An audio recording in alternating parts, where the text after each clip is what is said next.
wabarakatuh. Dajahau. Jadi hari ni saya nak share macam mana kita nak jana slides yang cantik, menarik dan kita boleh guna dalam kelas di Notebook LM.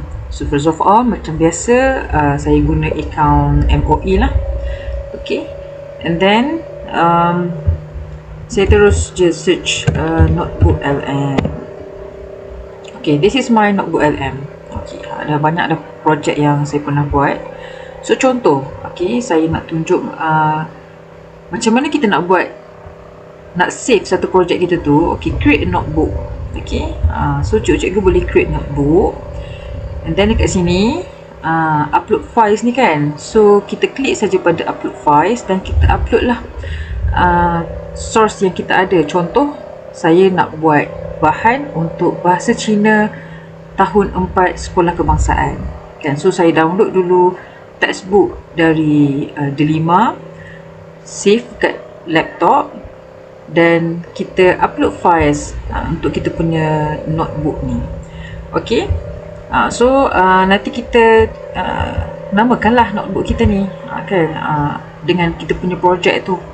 Okay, tapi sebab saya dah ada, saya nak tunjuk yang saya dah ada ni. Okay, so bila kita dah add source, tengok dekat tepi ni. Ini PDF textbook yang saya dah upload. Okay, dia memang ada dekat sini. Dan saya nak buat slides untuk bab 4. Okay, bab 4. Jadi saya hanya berikan satu arahan untuk Notebook LM.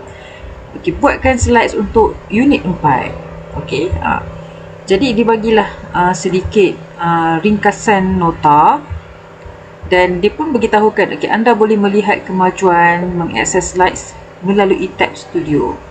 Jadi cikgu, kita tengok dekat tab studio sini. Dekat sini ada banyak. Ada audio kan, slide deck, video, mind map, macam-macam. So saya bagi arahan kepada notebook untuk buat slides. So dia akan jana dan akan keluar kat sini lah kita punya nota tu. Slides ke infografi.